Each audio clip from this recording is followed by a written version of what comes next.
Hello and welcome to the Voice of America's Basketball Africa League podcast, Nuthin But Net. My name is Jackson Mvunganyi. I'm here with my partner, Muqbil, Yabarow. Yes, sir. Yes, sir. Wagwan, brethren. What's going on, my man? What's going on, brother? How you feeling? Good to see you. Likewise. Yeah, listen, the Basketball Africa League conference that just ended, the Sahara Conference, concluded this week. The series was a captivating display of basketball prowess, drama, and historic achievements, Muqbil. The first game on Saturday was what they say an eventful one, where the Nigeria's Rivers Hoopers beat Rwanda's Armée Patriotique Rwandaise, that's the APR, 78-71 in the first ever BAL double overtime game. Let's take a look at it. Very close to qualification for Kigali with a fourth win. Amayo swings it out. Shot clock down to 2 seconds. Does it go? No, it doesn't. Swats it back down. In the point, just to feed off of that Perry assist. Oh, put it in there. 3 points. And Poyo finally comes to the fore. Are kind of celebrating because they know that they've done the business. It's all over. Yes, it is. It is all over. The Rivers Hoopers have done it. They've made it 4 wins out of 5. That was Rivers Hoopers trouncing Rwanda's APR. Now, Muqbil, first double overtime. This series was on fire. Yeah, honestly, outside of that, firstly, let's just talk about the Rivers Hoopers in general. You know, this is their second go around in the BAL. First time wasn't that good. It wasn't that great. You know, just when you think Nigeria, you think, you know, an African giant. So for them, to me, this was like this is almost like the redeem team of sorts, coming in, making sure people understood, look, this was early on in the BAL inception. That was not our best foot forward. So they came back with a vengeance and really dominated this for me. Series, absolutely. Not only this series, this conference, I feel like they are the strongest team by far, even in certain pockets when you've seen them lose certain games. They were in it. Against AS Douanes, they came back. Sometimes I think the AS Douanes was leading the entire game. It was not until the fourth quarter where they came back. AS Douanes had a phenomenal buzzer beater. Yes, absolutely. You know. And AS Douanes was also playing home court. They had that advantage. Absolutely. The fan base was there to cheer them on. Right. And the fact that Rivers Hoopers were holding their own throughout, you know, fighting back and forth, you know, switch over in the leads. They really, you know, held their own. No, absolutely. So to me, I think, Rivers Hoopers and Rwanda Armée Patriotique Rwandaise going into that double overtime is another great thing that we're seeing in the level by which the BAL continues to rise, to improve season after season. You know, sometimes when you know, season 1 or 2, you could look at teams and say, look, anytime a group is either paired with a US Monastir or a Petro, you already know what's happening. You know, those are two powerhouses, Monastir and Petro. Now, look at Monastir finishing in third in this conference. Absolutely. You see Petro finishing. They struggled in the beginning. Absolutely. Same as Petro in the Sahara Conference. Second. So this shows you that the caliber by which the teams are coming through.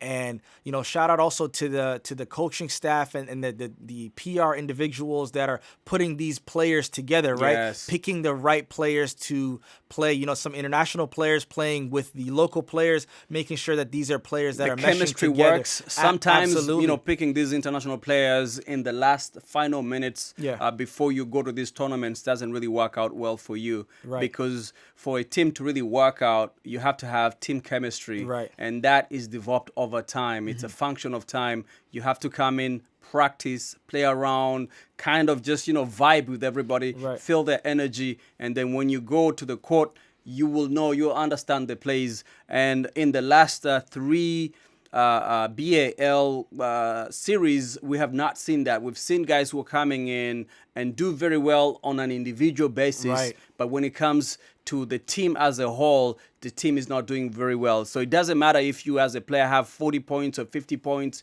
If you're not able to distribute the ball, so your other players also putting the ball in the basket, then you're not really winning games. For sure, and I think that also shows the development of the league, right? Season 1 and season 2, players were coming in there maybe just to highlight themselves, really, more so than caring about what it meant to be a part of a team winning this league. So I think after season 2, some players that, were some kind of like journeymen decided and figured out, look, what can I do to not only basically hype myself up, be about myself, but also how bring can the team together. Two truths can be there at the same time. Absolutely, you can still get your numbers. You can still be good and still make your team players also as good. Absolutely, absolutely. And Rivers Hoopers found something that worked well this year. I was really surprised. The team that surprised me the most was Rivers Hoopers, because I expected them to not do as well. Also, we have to point out that the Sahara Conference was the only conference not to have any debutant teams. For the Nile Conference, we had Bangui, we had Libya's Al Ahly. For the Kalahari Conference, we had FUS Rabat that came on top of that conference. I don't remember which one. Dynamo of Burundi, unfortunately, which was forced to quit the tournament before. When they did really well in the beginning, which was really it's really sad to see. To me, for the entirety of the team, it was just sad to see players that we know put so much energy into a coaching staff, simply because of political issues that are not really involved with the game per se. So hopefully they're had able nothing to do with the game. Yeah, nothing to do with the players. Let's not mix politics with this, with sports. That's not a good combination. Absolutely. Sticking with the Rivers Hoopers, though, the Rivers Hoopers became the first Sahara Conference team to secure a spot in the playoffs, as we mentioned. Now, as for the second game, Tunisia's US Monastir hung on to their playoff hopes, defeating Senegal's AS Douanes 75-69, their second straight win in the tournament. Let's check out some of the highlights from their matchup. Up to 16 points. Try and reverse that scenario. Of course, it goes over the top. There's the chance. It's in getting them in a good position tomorrow. And they go for Haruna for a big 3 from downtown. Back out. Opportunity. Another 3. It goes in. Fofana. Kigali. It goes out for Chihuahua getting the shot in. It just doesn't fall. And that's the end of it. And as you can see, it is going to be a victory for US Monastir, 75-69. Now, Muqbil, the one thing that really surprised me this year around was Monastir was struggling in the beginning, or struggled in the beginning.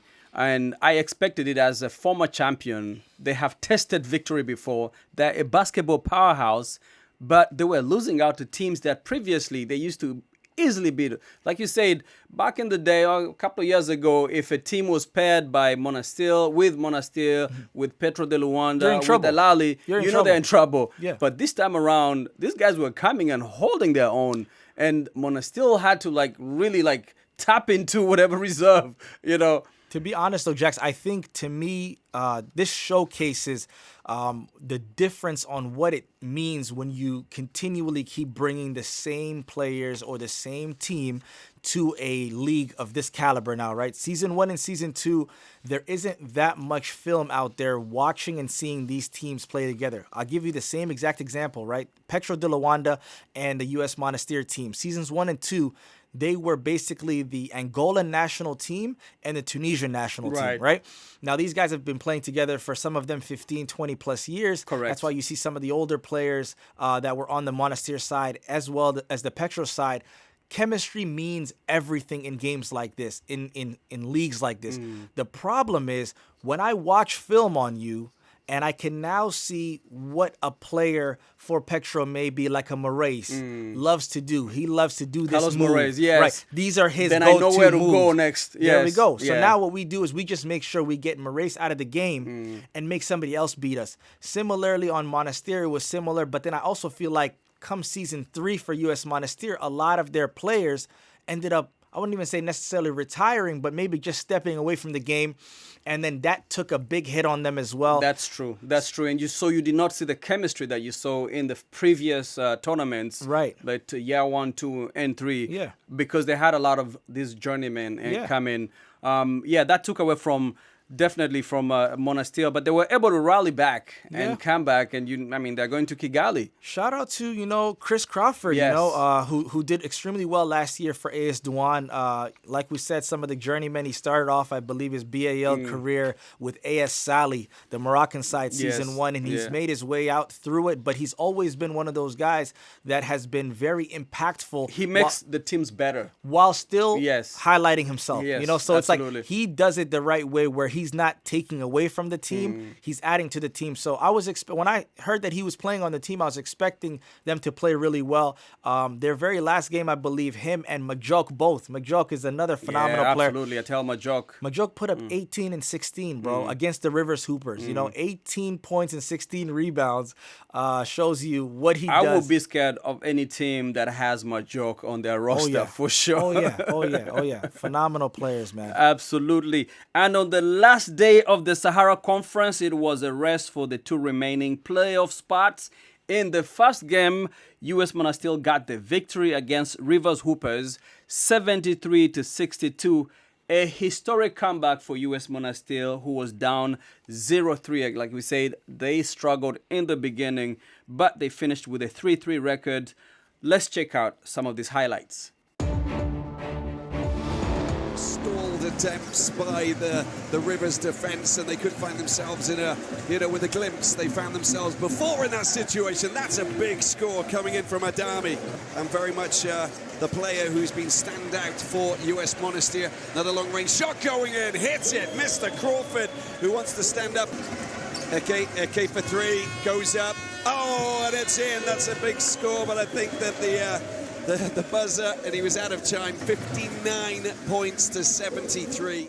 So Muqbil, like we said, Tunisia's Monastir struggled in the beginning, but they were able to finish 3-3. What was the difference maker for them? How were they able to rally back from a 3-0 haul? Yeah. Now they're making it to Kigali.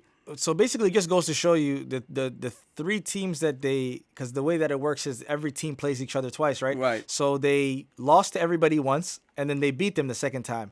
So to me, that just shows that there was a level of adjustment that they were able to make via every single game. They would watch tape, post games, and just figure out what it was that caused them to lose, and just tweak it. So kudos to them for making those type of adjustments, because it's not easy, especially when the games are relatively close, and this is a conference by where everybody wants every single win. Like we mentioned, players like a Chris Crawford and a Majok, players that are seasoned vets in this league in the past, coming together and making sure they will their teams to be able to say, look, we need to win. At this point, when you go down 0-3, the only chance you have to make it is 3 straight. You're not going through with anything else. The level is that good. I remember in past seasons, you've had teams that went 2 and 3 and stuff like that. If there was, going against 5 teams, you were able to make it. But now man, the only way you're making it is, at least getting to that 500. Absolutely. So, and as we are watching BAL, the playoffs in basketball, NBA are taking place, and this is one of the best playoffs of the NBA season in at least the last decade for sure. For sure. And going back to the BAL, APR, which is the home team of Rwanda, Armée Patriotique Rwandaise, was eliminated. Yes. They will not be part of the playoffs, which kind of, sucks for them, because they'll probably be sitting courtside watching other guys they played with in the previous conferences at their home terrain, getting all the love from the local fan base. That's tough, man. But, APR struggled with a lot of turnovers, poor ball movement, ultimately falling short of advancing to the playoffs. Their exit from the competition serves as a reminder of the unforgiving nature of elite basketball, and the continuous need for improvement. If you're staying static, if you're not watching tape and seeing where you need to improve, you're losing the next game. Right. Question: is it APR has APR played in the BAL before? I know they've had multiple Rwandan teams before. Right. So they had Rwanda Patriots. Yes. And then they had Rwanda Electric Group, I believe. Yeah. And I think this Is APR. okay. Yes. Got you. Yes. And we saw with for example, Shobozwa, who used to play he has played for both the other teams. Yeah. He's now kind of a journeyman also in the Rwandan, basketball league circuit. He was showing for APR. APR showed glimpses of brilliance in the beginning. Yeah. The buzzer beaters, the double overtimes. They showed fire, but for somehow that last game, which incidentally, their President Kagame, was there to support the team. Yeah. He was on a state visit to Senegal. Yeah. He attended the game. Unfortunately, his team did not do so well, which must have been very disappointing for him, but also for the players, most importantly, because when your leader is in town, you want to show out. Absolutely. I'm sure there was also a heightened level of pressure. That the big boss is watching, so you think it was the pressure, it was the nerves. It could have been, man. It could have been. It's tough. What is going to be tough though is how you fill up the BK Arena in Kigali if they don't have a home team playing. That's going to be a tall task, man. And I definitely know that the logistics team with the BAL and the NBA they're going to work something out, because to me, what I've seen is, in every single conference, they've managed to do things to garner the attention that the games deserve. Yeah. They've gotten the help of the influencers, the celebrities, and the brands, and celebs, musicians, artists, whatever it is. They've figured out a way. You know what I'm saying, to make this an effort of sorts. So, I mean, overall, season 4 of BAL so far has been better than all the previous 3. Absolutely. And if this is an indication as to where the league is going, good things are bound to happen. Yeah. Whether it's in the organization, the logistics, the branding, the bringing in, galvanizing local support. They are showing that it's a league that is really improving to mirror its other, its brother. You're going to brother league in NBA. Is that what we're calling it? The brother league? The big brother league. The big bro. The big bro league, man.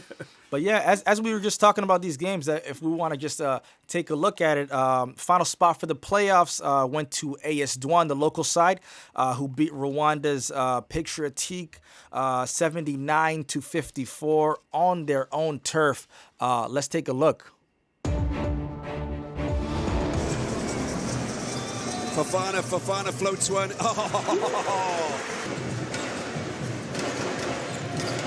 The draw. Haruna goes up again. Oh, look at what he can do. The three-point line whenever AS Douanes touch the basketball, because they really are lighting it up. AS Douanes in a prime position now. And there it is. AS Douanes qualify for Kigali.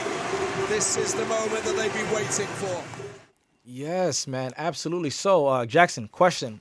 Who do you think of all now, since we've finished Kalahari, we finished Nile Conference, we finished Sahara Conference, what teams to you have been some standout teams, or just a team that you just like? Listen, I was surprised by Bangui. Yeah. Unfortunately, they're not going to make it to the playoffs. Let's talk about it. Yeah, let's talk about it. How is Bangui not making it to the playoffs, but Cape Town Tigers are going to make it to the playoffs? That is the math is not mathing. The math is not mathing. That's a tough one, man. That's a tough one. Have you had any explainers? Has Mike told you anything? There is absolutely nothing that's making any sense to me. The only thing that I can think about is maybe because Dynamo ended up leaving that conference, and the conference was left with 3 teams, and maybe they didn't have all the teams have the I guess the pleasure of playing all of their games, and the teams only got credited for 4 games.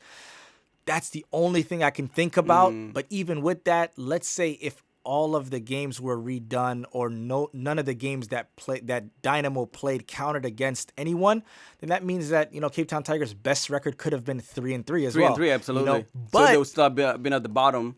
But Dynamo and Cape Town played the first game, And they Cape Town lost. lost. Yes. So technically their record is 1-4. Right. So I don't know if that's the thing, but I guess if you're just saying simply because Dynamo left and just did not allow the conference to really be as its strongest, yes. then we let That third makes place absolutely. Yes. I can understand Right. that. It's But just unfortunate it's unfortunate that for it feels like punishing Bangui for for something they had nothing absolutely. to do with. They showed a lot of brilliance coming in. I didn't even know that Bangui, I mean, Was CAR, like that. yeah, was like that. Or even that they even had basketball. This is a country that had not had a functioning government for a couple of years. There was a lot of war in CAR for years. Yeah. But the fact that basketball has been flourishing, the government is just coming together. The other team that really surprised me that is also kind of in the same situation as CAR was Al Ahly of Libya.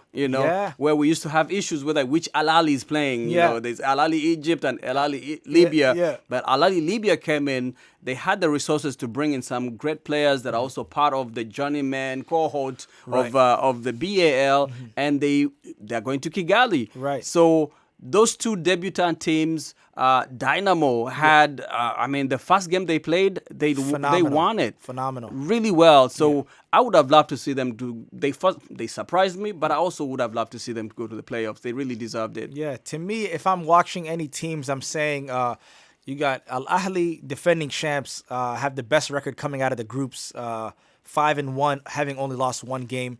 That's huge. It's an indication that anybody who plays against them is really in for it.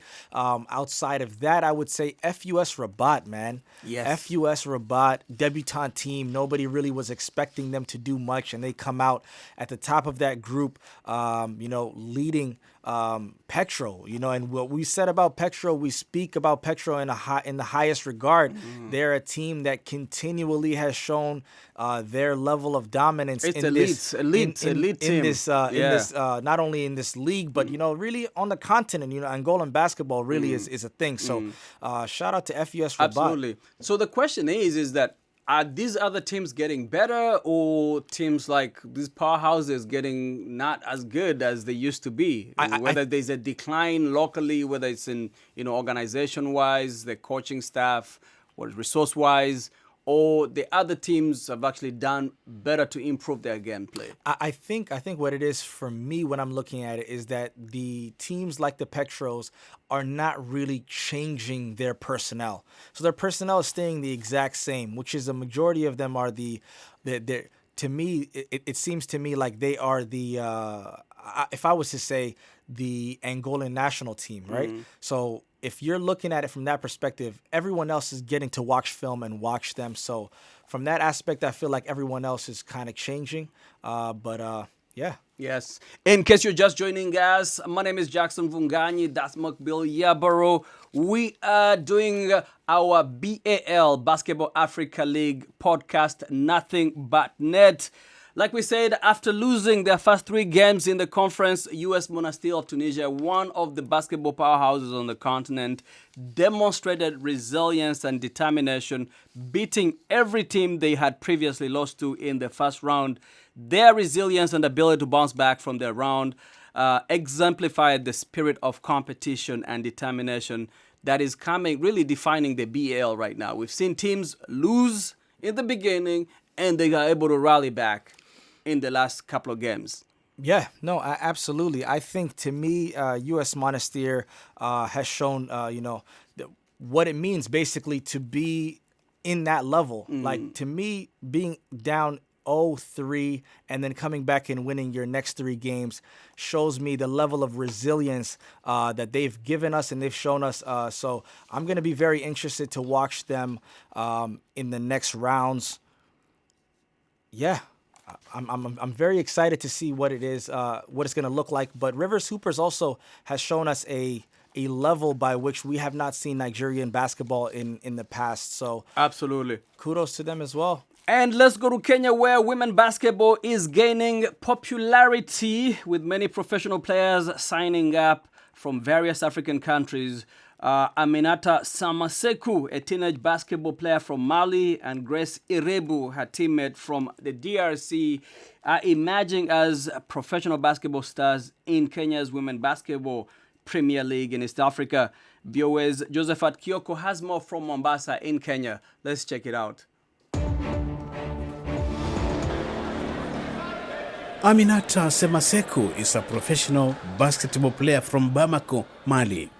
She is leading her KPA ladies teammates for home fixtures here at the Mombasa's KPA Indoor Sports Complex. KPA ladies team represents the government parastatal Kenya Ports Authority. In this live action captured by VOA's Collins Adede, Aminata's KPA ladies team played against the visiting team of United States International University, USIU Kenya, and won 68-46. 18-year-old Aminata is all smiles for this home victory and shared her story. Well, I started playing basketball at the age of 12 years and I was selected into Mali national team at the age of 16 years. I was the captain of the under-16 Mali national team and under-17 team at the age of 17 years. I played for the under-16 in Egypt and then at the Africa Cup for Mali and also at the World Cup in Spain. I don't come from a basketball family. I'm the only one who plays the game. My brothers plays football. For 2 years, Aminata has been winning trophies and accolades for KPA ladies team. In 2023, the team won the Kenya Basketball League title. December 2023 was even sweeter for the Kenya coast-based team as it won a silver medal in the inaugural African Women's Basketball League in Alexandria, Egypt. Anthony Juku is the head coach for KPA ladies. Aminata is now 2 years in the team. I saw her playing in World Junior Championship in China. I talked to her agent and we agree on the terms. Now she joined us. She joined us before we went for the Zone 5 Championship in Rwanda. She did well. She helped us win the championship in Rwanda. We went with her in Egypt for the African Women BAL Championship. She did so well. We were in the runners-up, and she's a good player. With her age, she has places to go.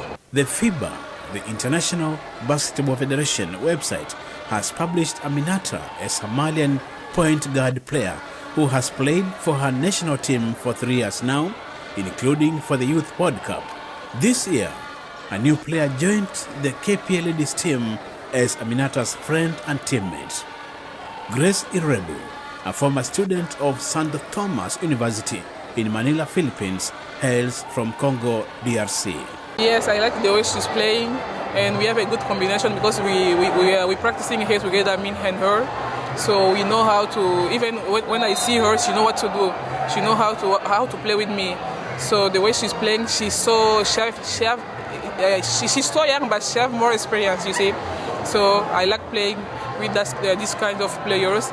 So she understand the way you're playing. She know how to play with you. That's a good thing. Language can be a barrier for some players in sports, which explains why Aminata keeps closer to Grace for crucial translations on and off the basketball court. One cannot miss noticing the remarkable chemistry between the two players. KPA are Kenya champions. In fact, the ladies team, we have girls from outside the country. They are big names and have come, played here and supported our team KPA and made us champions, both ladies and men. Josephat Kioko, VOA Sports, Mombasa, Kenya. Now, Muqbil, one of the things that has been happening in basketball globally this year has been a conversation around two characters in the U.S., Caitlin Clark and Angel Reese. Huge. WNBA. Huge. Women's basketball in the U.S. is dominating the conversation around this sport. And as we've seen in Africa too, many young women are starting to play basketball. Where do you see the future of do you think maybe the BAL should start as soon as possible, women's league? I would say BAL for her is an amazing initiative that they have started and definitely will be the continuation to what a BAL season could look like or a BAL league could look like for women. But we are definitely here for it, Jackson. As you know, you and I can sit here and talk for hours, but unfortunately for us, we have to get up out of here. Absolutely. And so the teams that have made it to Kigali for the playoffs, El Ali, Libya, FUC de Rabat, Rivers Hoopers, they'll be joining Petro de Luanda, and Cape Town Tigers, AS Douanes, and US Monastir. They will have the opportunity to showcase their talent and compete for the BAL glory. And ladies and gentlemen, that is it for us right here in studio. My name is Jackson Mvunganyi. I was with Muqbil Yabarow. And that has been Nothing But Net. Money. That worked? Yes, sir. Okay.